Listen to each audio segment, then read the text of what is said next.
¿Esto funciona? Sí, funciona. Vamos a estudiar Efesios. A ver cuántos de ustedes se saben los versículos de hoy. Vamos a intentarlo de memoria todos juntos. Porque por gracia sois salvos por medio de la fe, y esto no de vosotros, pues es don de Dios, no por obras para que nadie se gloríe. ¿Ok? Siguiente. Porque somos hechura suya, creados en Cristo Jesús para buenas obras, las cuales Dios preparó de antemano para que anduviésemos en ellas. Bueno, por lo menos los dos primeros nos lo sabemos. Eh, Biblia, papel y lápiz y una actitud enseñable para continuar con nuestro estudio de la epístola a los Efesios, para lo cual yo les voy a pedir que abran sus Biblias en el libro de Efesios, capítulo 2, y vamos a leer desde los versículos 1 al 10. Anteriormente, en el primer capítulo, Pablo nos termina de recordar algunas de las maravillosas cosas que hizo Cristo por su iglesia. Maravillosas implicaciones como por ejemplo que a través de sus oraciones, las oraciones de Pablo, él pide que los efesios tengan un espíritu de sabiduría y de revelación en el conocimiento de él, según el versículo 17 del capítulo 1. O también también nos dice que la iglesia es la plenitud de aquel que todo lo llena en todo, o que hizo sobreabundar las riquezas de su gracia para con nosotros. Esto en los versículos 7 y 8 del capítulo 1. Hay tantas cosas que son implicaciones del trabajo hecho por Cristo en la cruz. Y Pablo, no quedándose cómodo, pareciera que le gustaría explayarse un poco más y hablar más acerca del tema. Y a mí esto, como me doy cuenta de que Pablo quiere hablar más, me hago una pregunta. ¿Qué tan lleno debería él, o sea, podría haber estado él del Espíritu Santo? ¿O cuánto debía saber él? ¿Cuánto se habría dado cuenta para usar tantos adjetivos y tantas palabras? Y en el capítulo 2 se extiende de la siguiente manera.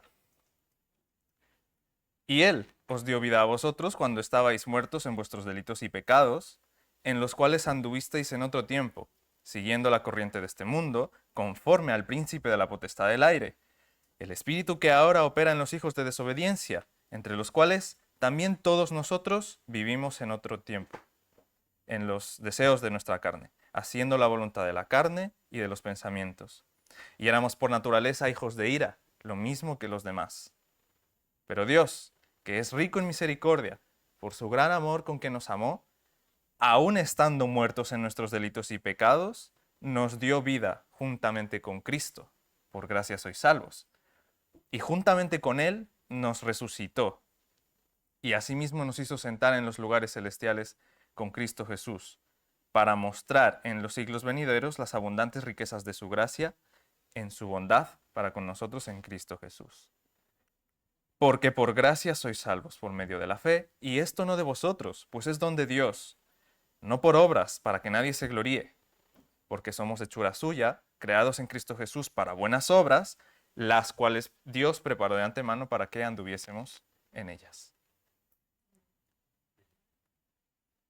Vamos a ver si estudiaron, o por lo menos si prestaron atención a algo que se ha repetido muchas veces durante estos estudios. La pregunta es, ¿cuál es la finalidad del hombre según la epístola a los Efesios? Podéis responder. Podéis responder con versículos, con vuestras palabras, como queráis. ¿Cuál es la finalidad del hombre según la epístola a los Efesios? Ser unido con Cristo para alabanza de la gloria de su gracia, ser santos y sin mancha delante de él, para ser santos sin mancha delante de él. ¿Sí? ¿Alguien más? Glorificar a Dios. Sí. Yo pongo dos versículos. En el capítulo 1, el versículo 12, a fin de que seamos para alabanza de su gloria, que bien lo dijo nuestro hermano Costel. Y en el capítulo 2, que lo acabamos de leer, el versículo 7, para mostrar en los siglos venideros las abundantes riquezas de su gracia en su bondad para con nosotros en Cristo Jesús. No es una coincidencia que Pablo mencione varias cosas sobre la respuesta a esta pregunta, no solo en estos 2 versículos de Efesios, sino a lo largo de todas sus epístolas. Y si se repite, supongo que será un asunto importante. ¿O a alguno de ustedes le parece que esta pregunta es una pregunta vana? Hay una actitud que he visto en muchas personas que no son creyentes, y es una actitud de ¿y qué más me da? O una actitud de sea lo que sea, no lo voy a saber. Así que voy a vivir mi vida según lo que yo pueda ver, lo que yo pueda sentir, lo que yo pueda hacer con mis manos. Hay una persona cristiana muy conocida en redes, de la cual voy a tomar un dicho que me gusta mucho. Dice así: hacerse preguntas es una cosa maravillosa. Dejar de hacernos preguntas, por el contrario, peligroso. Y Albert Einstein dijo algo parecido. Lo importante es no dejar de cuestionar. Y por eso estudiamos, porque queremos saber más acerca, en este caso, de los Efesios, de Pablo, de lo que quiere decirnos a nosotros sobre lo que Cristo hizo en la cruz.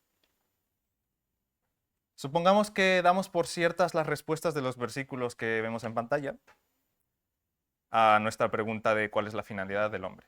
Supongamos que son ciertas, que están en lo correcto.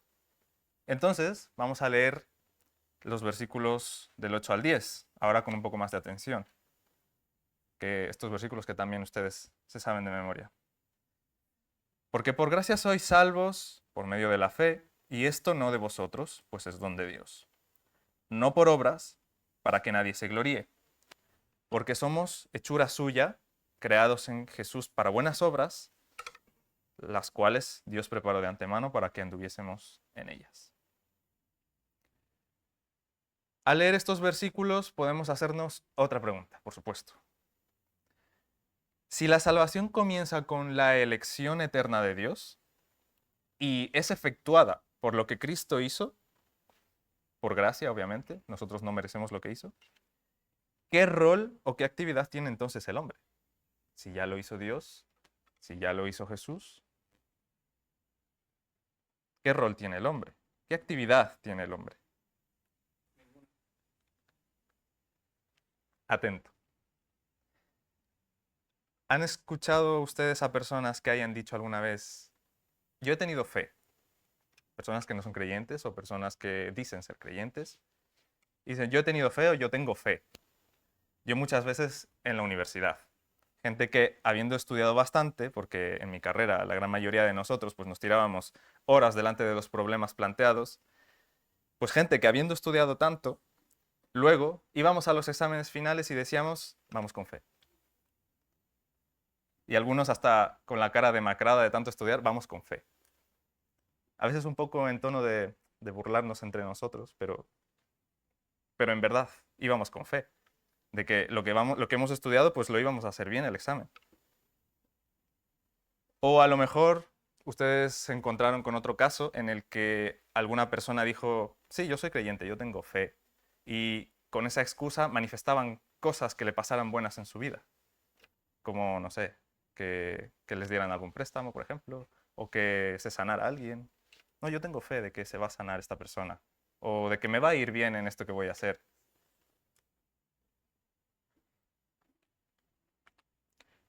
Por gracia sois salvos por medio de la fe, dice nuestro primer versículo que vamos a estudiar hoy.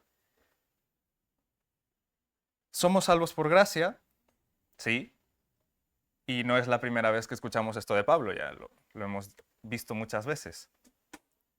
Entendemos entonces que la salvación es un favor merecido o inmerecido de Dios. Inmerecido porque significa que es por gracia. Que es por gracia significa que es inmerecido.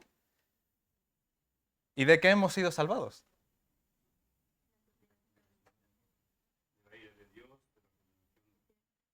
Exactamente.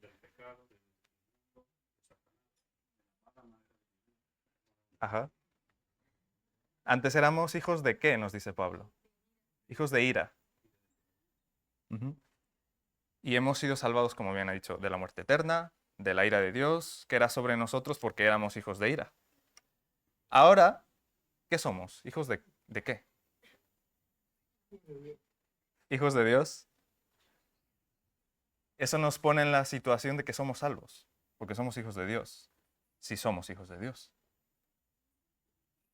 ¿Y a través de qué hemos sido salvos? A la luz de este versículo. ¿A través de qué? ¿Por medio de qué? Por medio de la fe. Hemos sido salvos por medio de la fe. Es decir, que además del favor inmerecido de Dios y lo que Cristo hizo en la cruz, hay algo más que se llama fe, que es el medio por el cual hemos sido salvos. El medio que Dios ha usado para que podamos ser salvos. Antes puse un ejemplo de los que vamos con fe al examen, por ejemplo. Entonces, ¿qué es la fe? ¿A qué fe se refiere Pablo? Bueno, es sencillo. Hagamos la diferencia. La fe a la que se refiere Pablo es la confianza de que Jesús es el Mesías resucitado de los muertos y que está sentado a la diestra del Padre en las alturas. Esa fe, esa confianza, ese hecho que sucedió, que aunque nosotros no lo hemos visto, confiamos, porque Dios nos ha dado esa fe, esa confianza.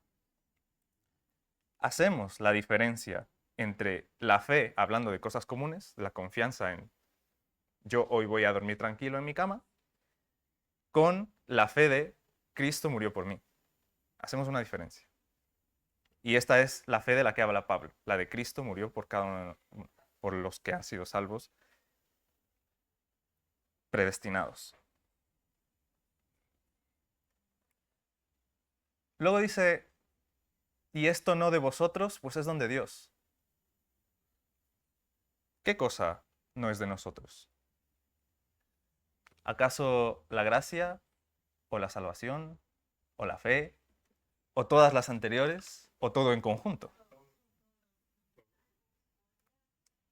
Bueno, lo tenemos claro. No, porque lo han respondido a unísono, lo tenemos claro. Pero vamos a ver parte por parte. No es muy complicado. La gracia. ¿Cuál era la definición de la gracia? Favor inmerecido de quién. ¿Para quién? Exactamente. ¿Es nuestro? O sea, ¿es la gracia nuestra? ¿Viene de nosotros? Viene de Dios.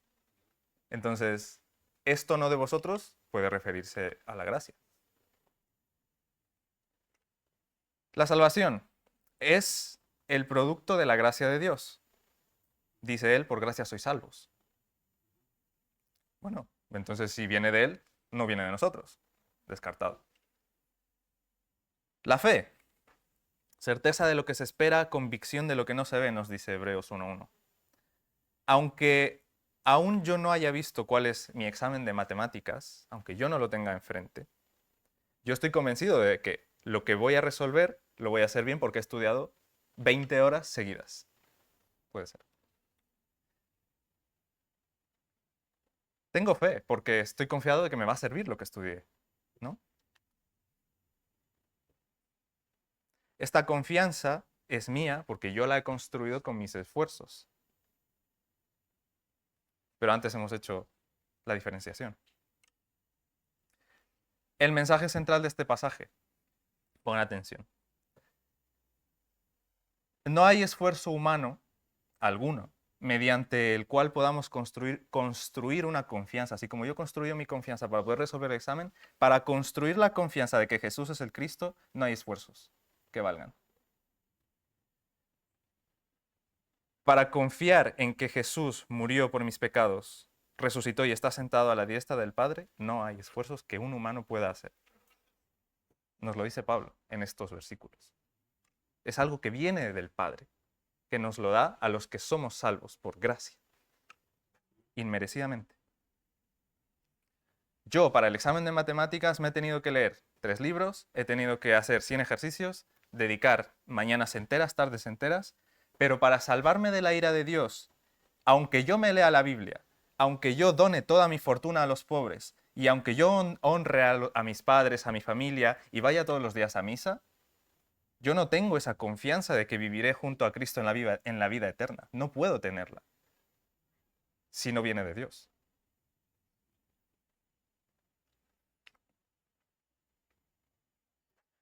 ¿Por qué? ¿Por qué Dios no quisiera que cumpliéramos un estándar haciendo cosas?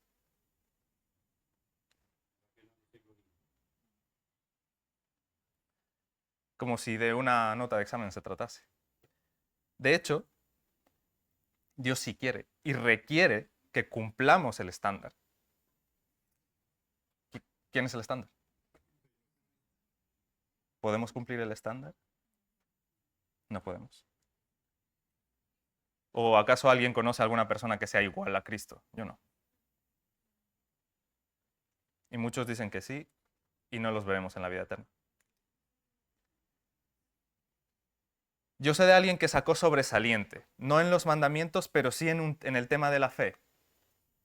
Vamos a leer Romanos 4, del 13 al 25. ¿Me pueden traer un vaso de agua, por favor? Mientras buscan Romanos 4, 4:13.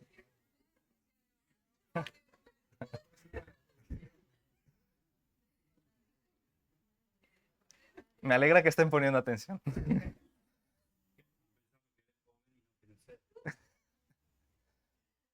No, nosotros también tenemos algo de sed. ¿Sí o no, Elmo? Efectivamente. Lo sentimos mucho. Es joven. Romanos 4, del 13 al 25, vamos a leer. Alguien que sacó sobresaliente en la fe. ¿Lo tenemos? Porque no por la ley fue dada a Abraham o a su descendencia la promesa de que sería el heredero del mundo, sino ¿por qué? Por la justicia de la fe. Abraham tenía la ley, pero no por la ley le fue dada la justicia de la fe. Le fue dada la promesa, sino por la justicia de la fe, perdón. 14. Porque si los que son de la ley son herederos, vana resulta la fe y anulada la promesa. Aquí Pablo está hablando de la fe en Cristo, la fe en el Evangelio. Pues la ley produce ira, pero donde no hay ley, tampoco hay transgresión. Por tanto, es por fe para que sea por gracia, a fin de que la promesa sea firme en toda su descendencia, no solamente para los que es de la ley, sino también para los que es de la fe de Abraham, el cual es el Padre de todos nosotros. Como está escrito, te he puesto por Padre de muchas gentes. Delante de Dios, a quien creyó, el cual da vida a los muertos y llama a las cosas que no son como si fuesen. Abraham, él creyó en esperanza contra esperanza, para llegar a ser padre de muchas gentes, conforme a lo que se le había dicho, así será tu descendencia. Y no se debilitó en la fe al considerar su cuerpo, que ya estaba como muerto, siendo casi de 100 años, o la esterilidad de la matriz de Sara. Ahora pongan atención, pongan mucha atención, versículo 20. Tampoco dudó por incredulidad de la promesa de Dios, sino que se fortaleció en fe, dando gloria a Dios, plenamente convencido de que era también poderoso para hacer todo lo que había prometido. Por lo cual, también su fe le fue contada por justicia. Abraham tuvo sobresaliente, porque su fe le fue contada por justicia. Por medio de la fe que Abraham tuvo en Dios, contra esperanza. A pesar de todos los problemas que se le plantearon a Abraham, a pesar de todas las situaciones en las que Dios le puso, Abraham mantuvo la fe. Pero esa fe se la dio Dios. Porque Abraham no tenía ninguna oportunidad de construir una fe en alguien a quien no conocía. Dios se presentó a Abraham y le confió.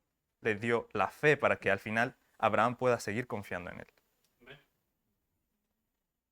Entonces es un sobresaliente no por él, no porque él se esforzó, sino porque Dios mismo se lo dio. Vamos a leer 23, ahí mismo. Y no solamente con respecto a él se escribió que le fue contada esta justicia por la fe, sino también con respecto a nosotros ha de ser contada. Esto es, a los que creemos en el que levantó de los muertos a Jesús, Señor nuestro, el cual fue entregado por nuestras transgresiones y resucitado para nuestra justificación. Lo mismo que a Abraham, a nosotros. Nos será dada una justicia por nuestra fe. Somos hechos justos porque creemos en Jesús como Señor y Salvador de nosotros. Y esto no por nosotros, sino por Dios. Por lo tanto, que no es de nosotros según Efesios 2:8, por gracia sois salvos por medio de la fe, y esto no de vosotros, dice, pues es un don de Dios, no por obras, para que nadie se gloríe. Ni la fe, ni la salvación, ni la gracia viene de nuestras capacidades. La fe que el ser humano tiene es un don que proviene de Dios. Otra vez lo repetimos, tiene que dar claro. Viene de Dios. Ninguna obra puede hacer el ser humano para que pueda gloriarse de este logro. Pues, ¿qué hizo Abraham? Según el versículo 20 de lo que acabamos de leer. ¿Se glorió a sí mismo? ¿Qué hizo? Se fortaleció. Exactamente. Dio la gloria a Dios. Se fortaleció en fe y dio la gloria a Dios. Porque él entendía que nada que él hubiese hecho fue porque él se esforzó. Él entendía eso, Abraham. Sino porque confiaba en la acción de Dios. Hebreos 11:6, en la versión de la Biblia de las Américas, dice de esta manera: y sin fe es imposible agradar a Dios, porque es necesario que el que se acerca a Dios crea que Él existe y que es remunerador de los que le buscan.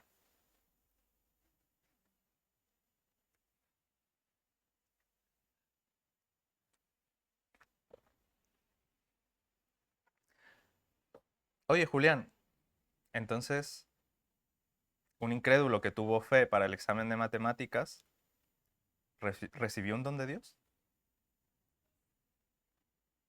No, es incrédulo. Nuevamente hacemos esta diferencia entre las acepciones, entre los significados que tiene la palabra fe. Los hijos de ira tienen fe en el sentido de una certeza de algo que esperan o una convicción de que no pueden ver, pero no la fe en el Evangelio, sino fe en los ejemplos que he dado. Por ejemplo, muchos ejemplos. Nuestra vida misma es vivir en fe. Otro ejemplo, como cuando cogen el metro todos los días a una hora específica y ellos piensan que va a pasar porque así va a pasar. Y si pasa algo, Dios tiene el control de las cosas, nosotros no.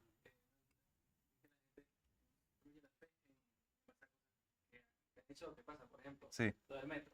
Yo tengo que fe que va a pasar el metro a las 7 en punto porque siempre pasa a las 7 en punto. pero tienes control de eso siempre. No, pero mi fe está en que Sí, pasa a seguir, siempre. sí. Por eso decimos que nosotros construimos nuestra fe en base al... Sí, no, es cierto. Pero no podemos hacer eso con la fe en Cristo.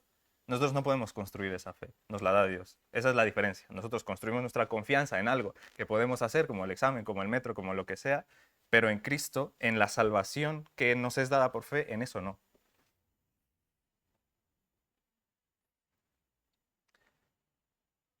Aclarado este punto, quizás podemos resumir todo lo hablado de la siguiente manera. Primero, Dios eligió. Bueno, primero Dios es. Luego Dios eligió. Luego, la fe es dada a los hijos de ira. Los hijos de ira ejercen la fe.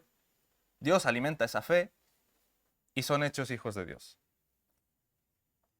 ¿Cómo, cómo, cómo que los hijos de ira ejercen la fe? ¿Cómo que los hijos de... Yo tampoco estoy totalmente de acuerdo con este resumen, pero me voy a centrar en la pregunta, ¿cómo que los hijos de ira ejercen la fe? Exactamente. Primero naces de nuevo y luego ejerces la fe.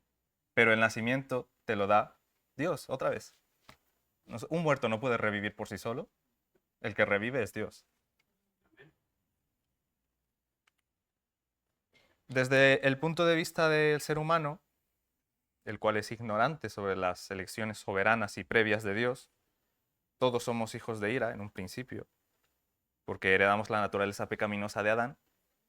Y por medio de la fe, como hemos visto ahora, es que Dios mismo nos proporciona la fuerza y actuamos. Y reconocemos a Jesús como único Salvador, nacemos de nuevo, ejercemos la fe y pasamos a ser hijos de Dios. O más bien, nos podemos identificar como hijos de Dios. Y Dios nos da la fuerza, tanto para ejercer la fe como para continuar en la santidad, porque primero naces de nuevo y tienes que continuar en la santidad. Y si no fuera por Dios, nosotros no podríamos continuar en la santidad. Porque ¿qué muertos pueden moverse por sí mismos? ¿Y cómo es que actuamos? ¿Cómo es que nos movemos? Ya hemos nacido de nuevo. Vamos a la segunda parte de este estudio, en la que me voy a enfocar en el versículo 10, porque somos hechura suya, creados en, creo que lo he puesto aquí, porque somos hechura suya, creados en Cristo Jesús para buenas obras, las cuales preparó Dios de antemano para que anduviésemos en ellas.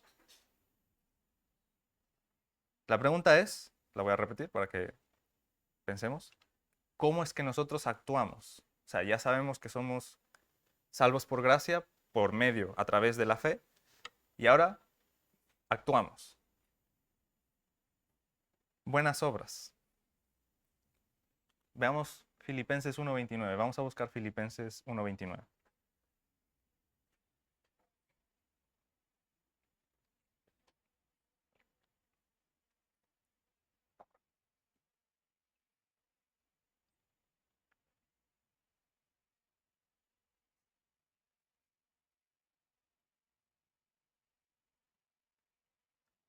¿Estamos? Dice Pablo, les escribe a los filipenses, les dice, porque a vosotros os es concedido a causa de Cristo, no solo que creáis en Él, sino también que padezcáis por Él. Nosotros creemos en Él, nosotros hacemos esto, nosotros creemos en Él. ¿Qué más hacemos? Nosotros padecemos por Él. ¿Por qué? Según el versículo, ¿por qué? Porque nos es concedido a causa de Cristo. ¿Quién nos concede? Dios. Esta fe de la que habla Pablo otra vez aquí en la epístola a los Filipenses es la fe que Dios da a los que van a ser sus hijos, a los que van a nacer de nuevo. De esta fe estamos hablando.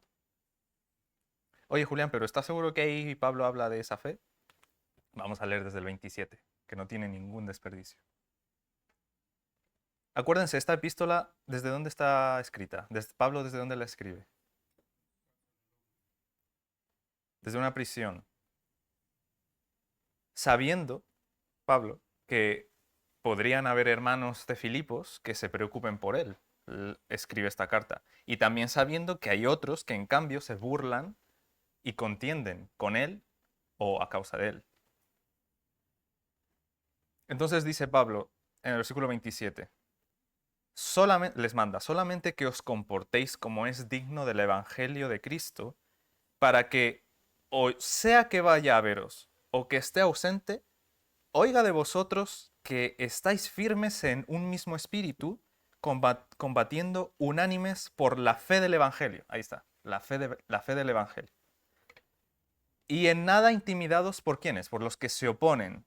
Y pongan atención, estos que se oponen, que para ellos ciertamente es indicio de perdición, mas para vosotros de salvación. Esa oposición, para ellos, los que se oponen, es indicio de perdición, pero para ellos, los filipenses, es indicio de salvación.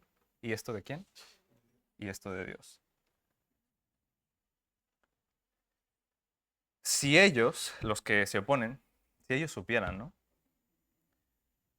Si ellos supieran, o sea, si ellos no ignoraran que Dios es el que da el entendimiento y la fe, si ellos lo supieran, entonces se preocuparían por su situación, ¿o no? su situación de perdición, dice Pablo. Pero ellos no lo saben. Y esta ignorancia, lo repito, es indicio de perdición, según Pablo. Esta oposición a Dios, esta ignorancia de no saber de qué está hablando Pablo, es indicio de perdición.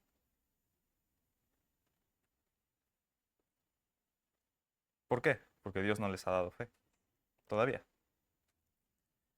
Y Pablo luego les dice a los filipenses que la fe del Evangelio es indicio de salvación para los filipenses. Entonces, los que sí saben pueden tener el indicio de que son salvos.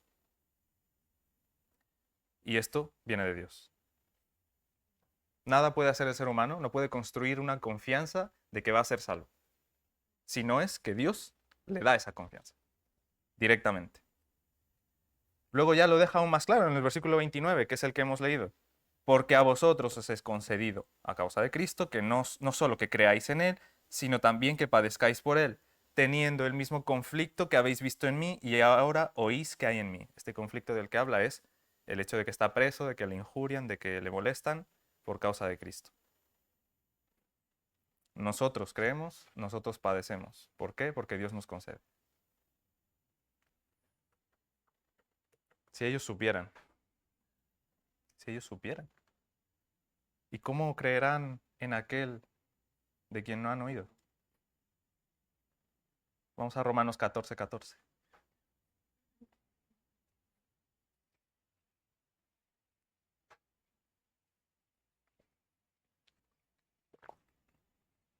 A veces podemos tener una actitud contra, bueno, sí, en contra de las personas que no creen es que no escuchas, es que no entiendes, es que tienes que vivirlo en tu propia carne. Ya, pero ¿te has puesto a hablar con esa persona? O sea, es algo que nos manda Dios. Ahora vamos a leerlo. Romanos 14, 14. Vamos a leer hasta el 17. ¿Lo tenemos? ¿Cómo pues invocarán a aquel en el cual no han creído? 10, 14. 10, 14. Ah, perdón. Sí. Sí. A ver si lo he puesto bien aquí. No, tampoco lo he puesto bien.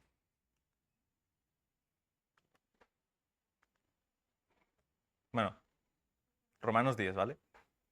¿Sí? ¿Se me perdona? Yo creo que sí. No. ¿Cómo pues invocarán a aquel en el cual no han creído? ¿Y cómo creerán en aquel de quien no han oído? ¿Y cómo oirán sin haber quien les predique? ¿Y cómo predicarán si no fueran enviados? Como está escrito, cuán hermosos son los pies de los que anuncian la paz, de los que anuncian las buenas nuevas. Mas no todos obedecieron al Evangelio, pues Isaías dice, Señor, ¿quién ha creído a nuestro anuncio? ¿Y cómo concluye Pablo esta cita? 17. Así que la fe es por el oír, y el oír.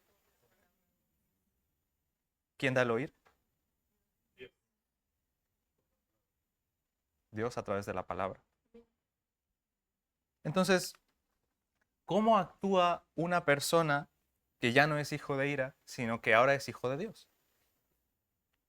Actúa predicando a Cristo. Predica a Cristo. Predica para que los que nunca han oído oigan y finalmente, si Dios quiere, les dé esa fe. Porque el oír es dado por Dios. Ya. Y por eso, entonces, ¿nos quedamos callados? No. Si predicas, pues no oyen. Es un mandato. Id y haced discípulos a todas las naciones, bautizándolos en el nombre del Padre y del Hijo y del Espíritu Santo, enseñándoles que guarden todas las cosas que os he mandado. ¿Quién dice eso? Cristo mismo. Y he aquí yo estoy con vosotros todos los días hasta el fin del mundo. Amén. Eso dijo Jesús. Mandato. Entonces, no porque, es que viene de Dios, no voy a predicar. No. Esa es la acción del ser humano en cuanto a la fe y a la salvación. Obedecer a Dios, predicar el Evangelio. Y entonces el que ya no es hijo de ira, sino que es hijo de Dios, ahora comprende su situación delante de Dios. Primero la de hijo de ira y luego la de hijo de Dios. Ambas situaciones las comprende. Porque ha leído la palabra, ha ido a la iglesia, y Dios ha puesto, primero porque Dios ha puesto en él la fe. Predicar. Predicar a los que todavía no saben que son hijos de ira. Porque somos hechura suya, creados en Cristo Jesús para buenas obras, las cuales Dios preparó de antemano para que anduviésemos en ellas. Es el versículo 10 del capítulo 2. Las buenas obras son el objetivo de la salvación, no al revés. Al revés sería que la salvación es el objetivo de las buenas obras. O sea, que yo construyo, hago cositas y soy salvo. No, está claro, está claro. Predicar a Cristo es buenas obras. Amar al prójimo es buenas obras. Amar a Dios más que todas las cosas es buenas obras. Honrar a mis padres y a mi familia es buenas obras, etc. Y un incrédulo nos puede decir, ya, pero yo soy buena persona, yo no mato, yo no robo, yo cuido a mi familia, yo cuido de la naturaleza. Y qué injusto que Dios no me quiera entonces, si yo hago buenas obras. Mensaje para usted, querido incrédulo, si está viendo este video. Puesto que no conoces la fe del Evangelio, tu oposición es un indicio de perdición. Escucha, tus obras, que dices que son buenas, son como trapos de inmundicia delante del Santísimo. Isaías 64, 6 y 7 dice así. Si bien todos nosotros somos como suciedad y todas nuestras justicias como trapo de inmundicia, y caímos todos nosotros como la hoja, y nuestras maldades nos llevaron como el viento. Nadie hay que invoque tu nombre, que se despierte para apoyarse en ti, por lo cual escondiste tu rostro de nosotros tu rostro, y nos dejaste marchitar en poder de nuestras maldades. Si esto dijo alguna vez alguien que era parte del pueblo de Israel, un pueblo escogido por Dios, y les aplicaba por no cumplir la ley, más aplica a una persona que niega la fe. Pero claro, esta persona no es consciente todavía. Pregunta para vosotros, podéis responder abiertamente. Ahora que soy hijo de Dios y no hijo de ira, ¿son mis obras abominables delante de Dios? ¿Son mis obras como trapos de inmundicia?